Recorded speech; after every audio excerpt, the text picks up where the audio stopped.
참 계절이 좋지요? 네, 얼마나 아름다운 계절 우리 가운데 주셨는지 참 감사합니다. 오늘은 내 손이 닿는 모든 일에 복을 주시리라. 제목이 좀 깁니다만 내 손이 닿는 모든 일에 복을 주시리라. 그런 제목으로 같이 말씀을 나누도록 하겠습니다. 그리스 로마 신화에 이런 이야기가 있습니다. 프리기아라고 하는 왕국에 왕이 있었습니다. 그 왕 이름이 마이다스라고 하는 사람이었습니다. 그는 호화롭고 방탕한 생활을 하는 욕심장이 왕이었습니다. 어느 날 그 사람이 소중히 생각하는 장미로 가득 차 있는 정원이 있었는데 어떤 노인이 그 장미 공원에 쓰러져 있었습니다. 가까이 가서 보니까 그 노인은 술의 신인 디오니소스의 양아버지였습니다. 그래서 그 노인을 자기 궁궐로 데리고 와서 극진히 보살펴주고 접대를 하였습니다. 그것을 알게 된 술의 신 디오니소스는 이 마이다스 왕을 직접 찾아옵니다. 그리고 우리 아버지를 이렇게 극진히 돌봐줬으니 소원을 하나 말하게 라고 말합니다. 그래서 마이다스는 소원을 말합니다. 네, 제 손으로 만지는 모든 것이 금이 되게 도와주십시오. 그래서 허락해 주었습니다. 그리고 그가 물을 마시기 위해서 잔을 들었습니다. 그 잔이 금으로 바뀌었습니다. 앉아있는 의자에 손을 탁 댔더니 의자가 금으로 바뀌었습니다.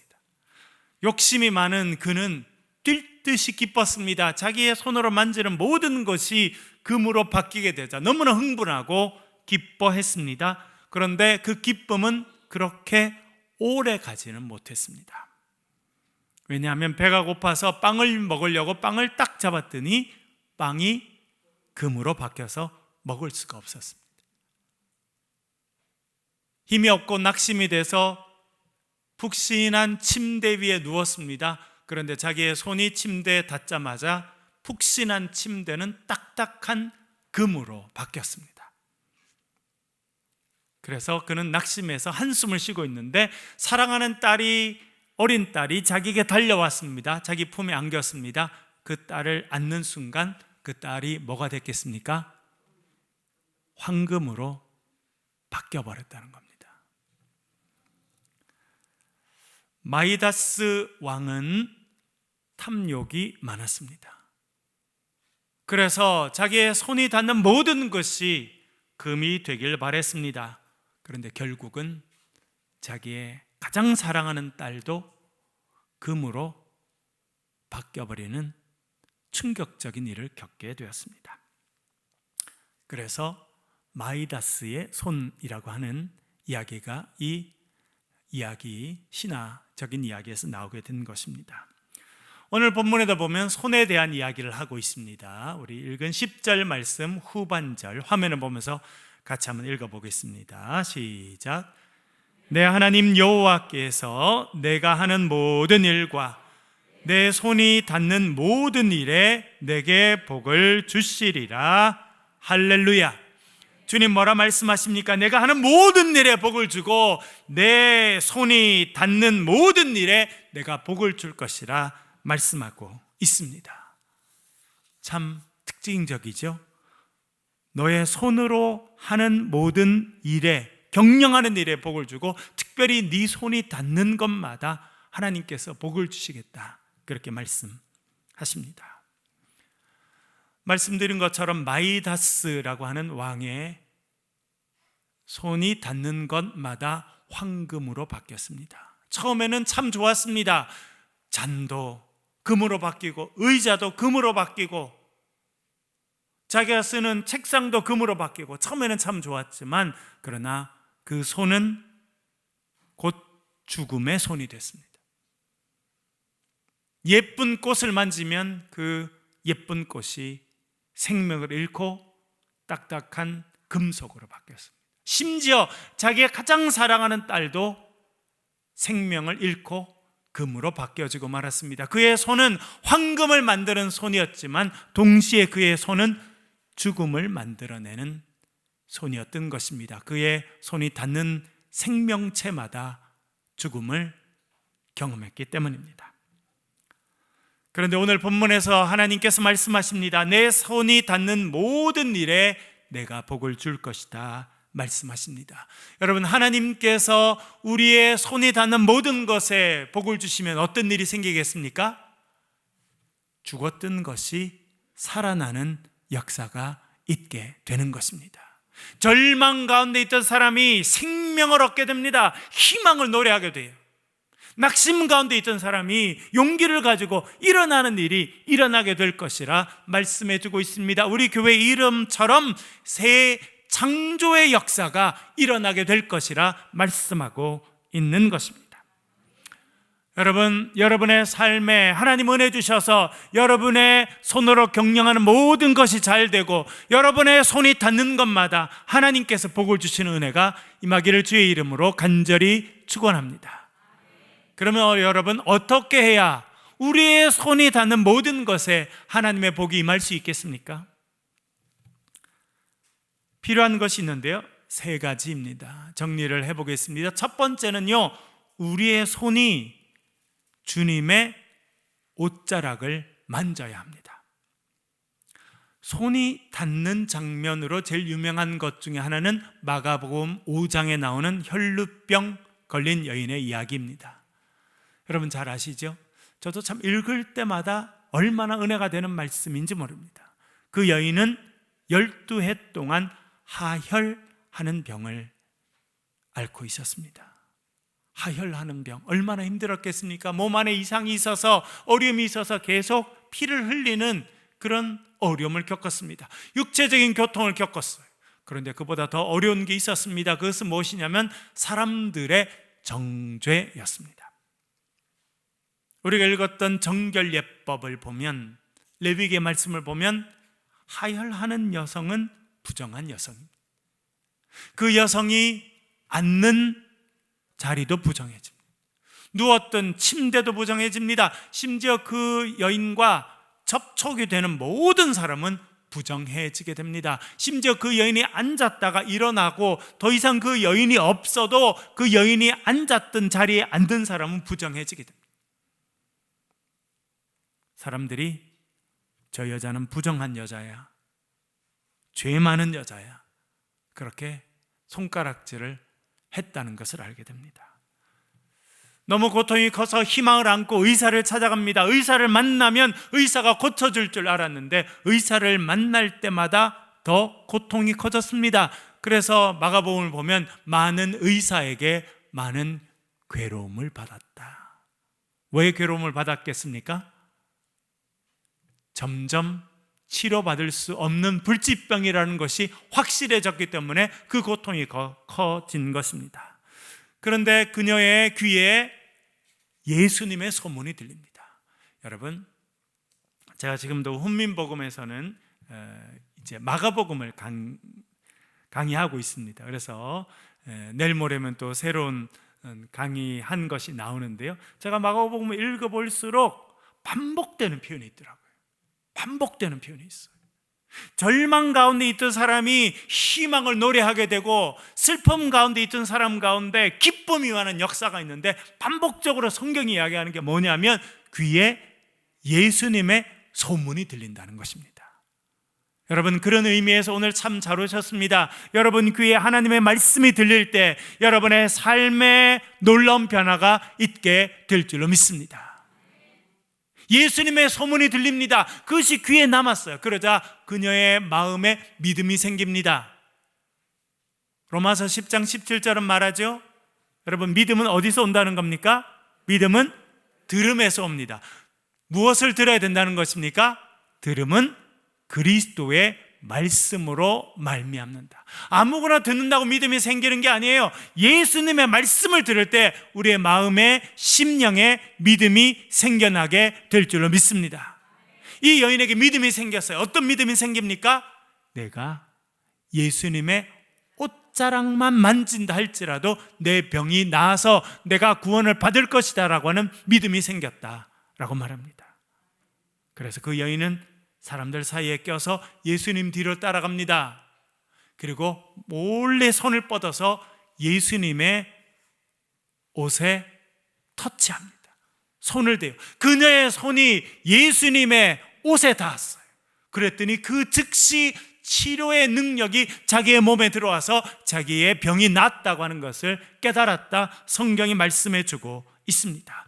여러분, 여기서 그녀가 손을 뻗어서 예수님의 옷자락을 터치했더니 하나님의 치료의 능력이 그녀를 터치하게 됩니다. 여러분, 우리의 손으로 하는 모든 것, 우리의 손이 닿는 것마다 하나님의 복이 임하기 위해서 우리에게 필요한 것이 있어요. 그건 뭐냐면 예수님의 옷자락에 우리의 손을 갖다 대는 것입니다. 하나님의 능력을 체험하는 거예요. 예수 그리스도의 능력을 체험하고 그 능력을 확신하는 것, 그것이 우리의 삶에 중요합니다. 우리가 그런 믿음이 있을 때 하나님께서 우리의 손으로 하는 모든 것에 복을 허락해 주실 줄로 믿습니다. 두 번째 필요한 것은 예수 그리스도의 이름의 능력을 의지하는 것입니다. 사도행전 3장에 보면 베드로와 요한이 성전으로 올라가죠. 기도하러 올라갑니다. 그런데 예루살렘에 가면 문이 많이 있거든요. 여러분, 예루살렘 가보신 분 계시죠? 거기 가면 문이 많아요. 큰 성인데 거기에 들어가는 문이 많은데 그 중에 제일 아름다운 문을 미문, 아름다운 문이라 부릅니다. 그 앞에 어떤 사람이 앉아서 구걸하고 있었습니다. 베드로와 요한이 그 성전으로 기도하러 들어가는데 그가 앉아서 구걸하고 있습니다. 베드로가 그 앞에 섰어요. 그랬더니 구걸하는 사람이 동전이라 하나 받을까 하고 그를 쳐다보았습니다. 그 구걸하는 사람을 보고 베드로가 이렇게 말합니다. 은과 금은 내게 없거니와 내게 있는 것을 너에게 주노니 곧 나사렛 예수 그리스도 이름으로 일어나 걸어라 라고 선포합니다. 그리고 어떻게 했다는 겁니까? 성경을 보니까 그가 손을 내밀었어요. 그의 오른손을 딱 붙잡았습니다. 일으켜 세워주었습니다. 그런데 성경은 뭐라 그러냐면 그 구걸하던 사람은 나면서부터 안진병이었다고 말합니다.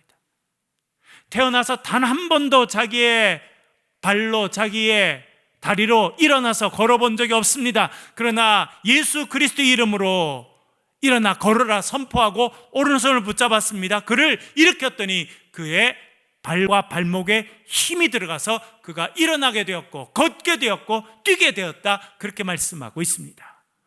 여러분, 우리도 베드로처럼 손을 내밀어서 누군가를 터치하고 누군가를 만져줄 때 하나님의 치료의 능력이 임할 수 있습니다. 그 능력은 오직 예수 그리스도의 이름에 있는 줄로 믿습니다. 우리에게 능력이 없습니다.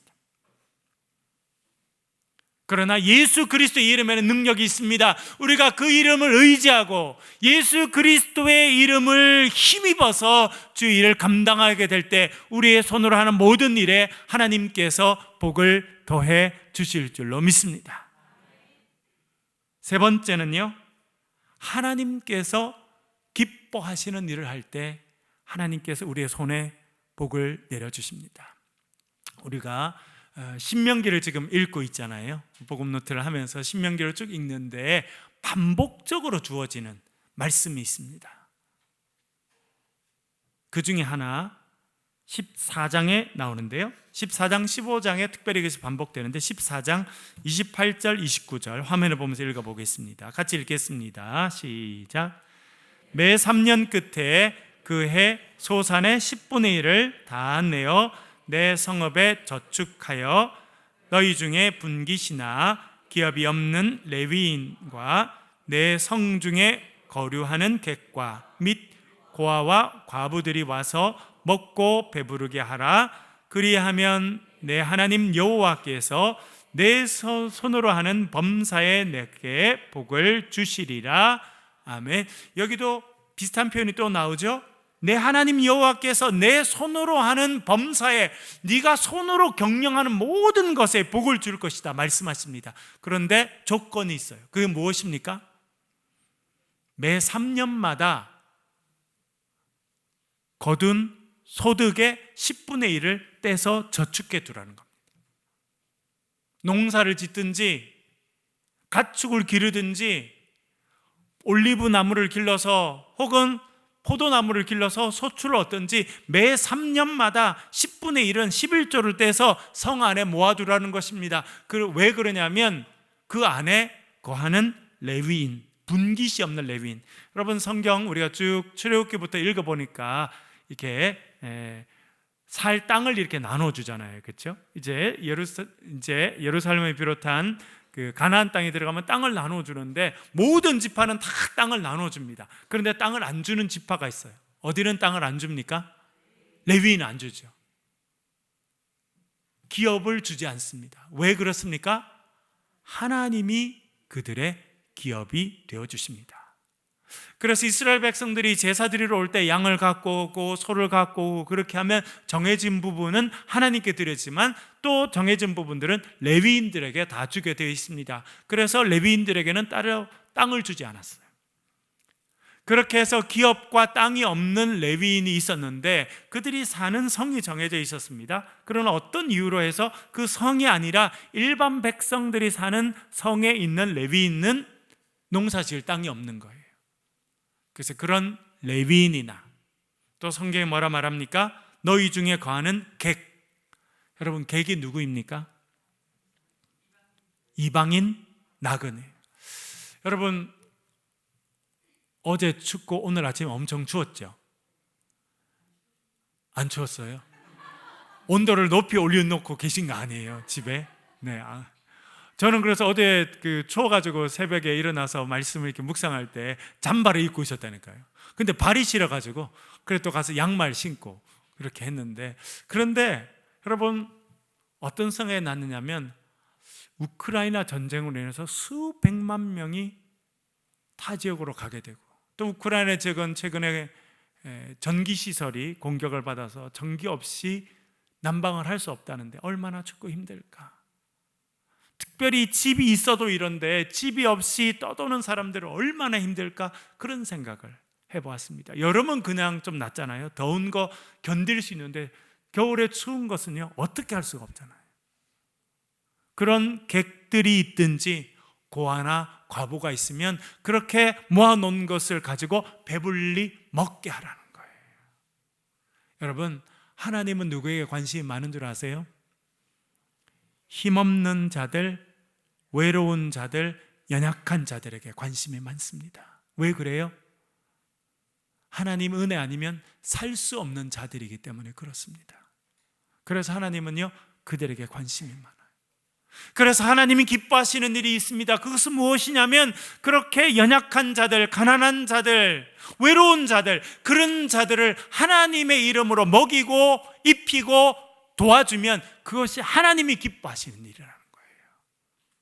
오늘 본문의 말씀 읽은 이 14장 28절 29절의 말씀은 어떤 의미냐면 하나님께서 기뻐하시는 일을 하면이라고 그렇게 요약할 수 있습니다. 그러면 하나님께서 내 손으로 하는 범사에 복을 주실 것이다 말씀하고 있습니다. 신명기 14장에서 이런 이야기를 했는데요, 오늘 본문 신명기 15장에서도 똑같은 말씀을 반복합니다. 한번 읽어보겠습니다. 7절 8절, 오늘 읽은 7절 8절 같이 읽겠습니다. 시작. 내 하나님 여호와께서 내게 주신 땅 어느 성읍에서든지 가난한 형제가 너와 함께 거주하거든 그 가난한 형제에게 내 마음을 완악하게 하지 말며 내 손을 움켜쥐지 말고 반드시 내 손을 그에게 펴서 그에게 필요한 대로 쓸 것을 넉넉히 구워주라. 아멘. 여기서 여러분 중요한 표현이 있어요. 그냥 넘어가기 쉬운데 되게 중요한 표현이 있습니다. 그것은 무엇이냐면 내 하나님 여호와께서 내게 주신 땅 어느 성읍에서든지입니다. 내 하나님 여호와께서 너에게 주신 땅, 이게 아주 중요한 표현입니다. 그게 우리의 신앙 고백이어야 된다는 거예요. 여러분 우리가 편안한 집에 살고 있습니다. 여러분 요즘에 생각해 보니까 우리나라가 얼마나 복받은 나라인지. 제가 최근에 세계는 지금 뭐 이런 뉴스가 나오는 걸 우연히 이렇게 보게 됐어요. 그래서 전 세계에서 일어나는 일들을 이렇게 특파원들이 보고하는데요, 참 충격적인 일이 많습니다. 이란 땅은 여기 여성들이 있는데 히잡을 제대로 쓰지 않았다고 한 명이 폭행당해 죽게 되잖아요. 그래서 반정부 시위가 일어나서 하니까 또 진압을 하고 하니까 뭐 수백 명들이 또 죽어요. IT, 여러분 전쟁의 그 지진으로 인해서 정말 나라의 엄청난 부분이 파괴되고, 안 그래도 가난한데 그 가난한 나라가 또 지진으로 파괴되고, 전 세계 사람들이요 그래서 돈을 모아서 줬거든요. 근데 위에 사람들이 부패해서 자기들이 다 먹고 백성들 주지 않아요. 그래서 어떻게 됐느냐, 폭동이 일어나서 폭력배들이 나라 곳곳을 다 장악하고 있어요.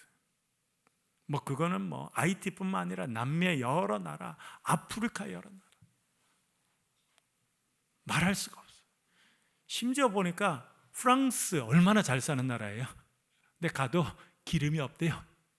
주유소에 가도 기름 넣을 수가 없어. 전쟁 여파로 인해서 모든 자원이 지금 어려워서 주유소에 가도 기름이 없는 거예요. 여러분, 우리나라는 주유소 가면 기름이 있어요, 없어요? 돈이 없을 뿐이지 기름은 있습니다. 그렇죠? 야, 우리가 이렇게 편안하게 살 수 있는 이런 복을 하나님께서 주셨구나. 얼마나 좋은 나라에, 안전한 나라에 살 수 있는 것이 얼마나 좋고 복된 일인가, 그런 생각들을 하게 됩니다. 그런데 여러분, 그것이 우리가 잘나서 그런 게 아니라는 거예요. 성경에 뭐라 말씀하십니까? 내 하나님 여호와께서 너에게 주신 땅이라고 말씀합니다. 여러분, 우리가 살고 있는 집과 우리가 누리고 있는 이 모든 것을 하나님께서 주신 줄로 믿습니다. 다시 말하면 우리의 삶의 주인이 누구라는 것입니까?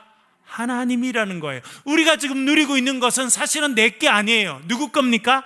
하나님 거예요. 하나님께서 저와 여러분에게 맡겨주신 겁니다.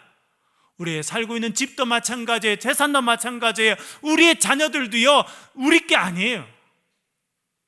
최근 몇 년 동안에 우리나라에 얼마나 가슴 아픈 일이 있었습니까? 젊은 엄마, 아빠가 아이들을 학대하고, 심지어 처참한 방법으로 굶겨서 죽이고 폭행해서 죽이고, 여러분 정말 반인륜적인 범죄입니다. 끔찍한 일이죠. 왜 그런 일을 저지릅니까? 내 거라고 생각하니까, 내 마음대로 해도 된다 생각하니까. 너무나 잘못됐어요. 여러분, 우리의 자녀들도, 우리가 누리고 있는 이 모든 것들도 하나님이 주인이신 줄로 믿습니다. 심지어 우리의 삶과 우리의 생명도 주인 되신 분은 하나님이신 줄로 믿습니다. 그래서 함부로 내 자신의 생명도 내가 결정할 수 없는 거예요. 자살을 선택하고 내 거니까 내 마음대로 한다, 못하는 거예요. 왜 그렇습니까? 우리의 삶의 주인이 하나님이시기 때문입니다. 오늘 본문은 그 이야기를 하는 겁니다. 내 하나님 여호와께서 내게 주신 땅, 내가 지금 누리지만 내게 아니라는 거예요. 하나님이 주인이십니다. 여러분, 이 고백이 저와 여러분의 삶에 있으시기를 간절히 바랍니다. 그래야 하나님께서 우리가 하는 모든 일에 복을 주시는 인생이 되는 거예요. 그래서 이렇게 말합니다. 하나님께서 내게 주신 땅, 어느 성읍에 있든지 가난한 형제가 있거든 내 마음을 완악하게 하지 말고 내 손을 움켜쥐지 말고 반드시 내 손을 펴서 그에게 필요한 대로 넉넉히 구워주라 이야기합니다. 여러분 보세요. 여러분들은 있는 걸 꽉 쥐어 잡고 있습니까? 피고 있습니까? 제가 잘 몰라도 러시아에 가본 적은 없는데 지도를 보니까 세계에서 제일 땅덩이가 넓은 땅이 러시아더만요. 그렇죠? 아니, 보니까 또 자원도 얼마나 많은지, 지금 뭐 거기서 가스를 딱 끊어보니까 유럽, 서유럽 그 잘 사는 사람들이요 오돌오돌 떨고 있어요. 지금 추워가지고. 예, 기름값이 난방비가 10배가 올랐대요. 10배. 독일은요 난방비가 10배가 올랐어요. 우리 상상할 수가 없죠, 여러분. 그렇게 잘 사는 나라가 그래요.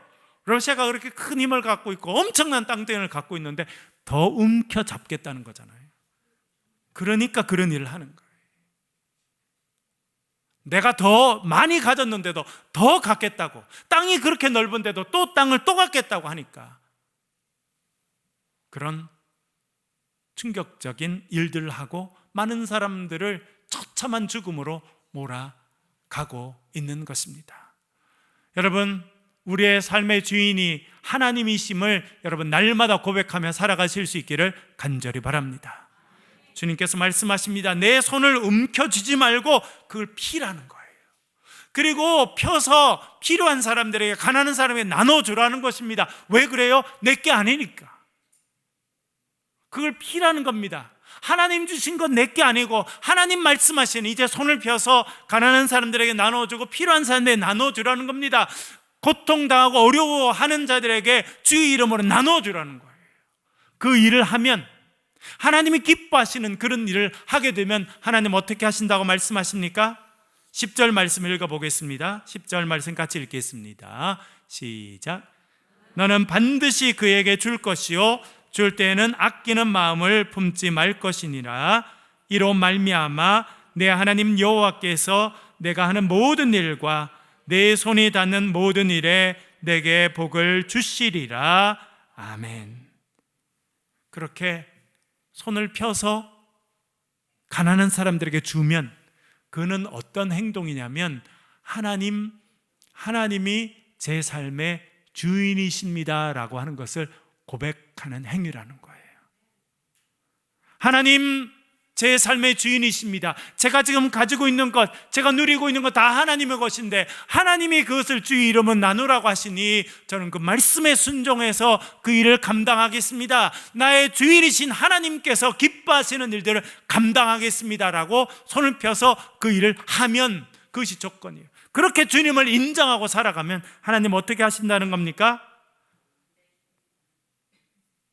여호와께서 내가 하는 모든 일과, 여러분, 우리의 경영하는 모든 일에 하나님께서 은혜를 베풀어 주시겠다는 것입니다. 그리고 뒤에 부분은 오늘 설교 제목인데 참 마음에 와닿아요. 내 손이 닿는 모든 일에 내게 복을 주시리라. 여러분, 여러분이 손을 펴서 닿는, 여러분의 손길이 닿는 그 모든 것에 하나님이 복을 주시겠다는 거예요. 그래서 죽어가는 자가 살아나게 되고, 절망 가운데 있던 자가 희망을 얻게 되고, 낙심 가운데 있던 자가 용기를 내서 다시 한번 해보자고 일어나는 그런 역사가 우리의 삶에 있을 것이라 말씀하고 있습니다. 지난주에 선교사님 오셔서 그림을 보여주신 거 여러분 보셨죠? 참 아프리카 슬픔의 땅입니다. 엄청난 자원이 있는데 그 자원으로 인해서 종족들이 더 싸워요. 콩고 이런 나라는 세계에서 다이아몬드가 제일 많이 나고 그런 자원이 많이 나는데, 그 자원이 너무 많이 나는데 그거 개발권을 서로 차지하겠다고 서로 죽이고 서로 싸우고, 참 슬픔이 많은 곳입니다. 그런데 지난주에 선교사님 하시는 걸 보니까 그런 데 가서 그들에게 예수 그리스도를 심고 복음을 전하고 희망을 전하고, 그래서 사람들이 야, 우리도 잘 살 수 있겠구나, 우리도 인간답게 살 수 있겠구나, 우리도 하나님의 은혜로 살 수 있겠구나, 그렇게 생각하니까 사람들이 그렇게 산에 모이지 않았겠어요, 여러분? 어디 좋은 어디 그런 집회 장소에 모인 것도 아니에요. 모일 데가 없으니까 산에 모여서 그렇게 기도하고 그렇게 희망을 전하고, 그런 일들은 하나님께서 참 기뻐하시는 일이다, 그렇게 생각하게 됩니다. 여러분, 하나님께서 기뻐하시는 일을 감당할 때 하나님께서 우리의 삶에 은혜를 주시고 우리가 손으로 하는 모든 일에 복을 주실 줄로 믿습니다. 그런 은혜를 누리고 감당하시는 저와 여러분 되시길 주의 이름으로 간절히 축원합니다. 기도하겠습니다. 우리 말씀을 가지고 한번 기도하겠습니다. 하나님 기뻐하시는 일들을 우리가 감당케 하셔서 우리의 손이 닿는 모든 것에 하나님의 복이 임하고 생명의 역사가 임하고 치료와 회복의 역사가 임하는 그런 삶이 되게 도와주옵소서. 그런 가정이 되게 하시고 그런 우리 교회가 되게 도와주시옵소서. 소리를 내서 동성으로 같이 한번 기도하겠습니다. 기도하십시다. 아버지 하나님,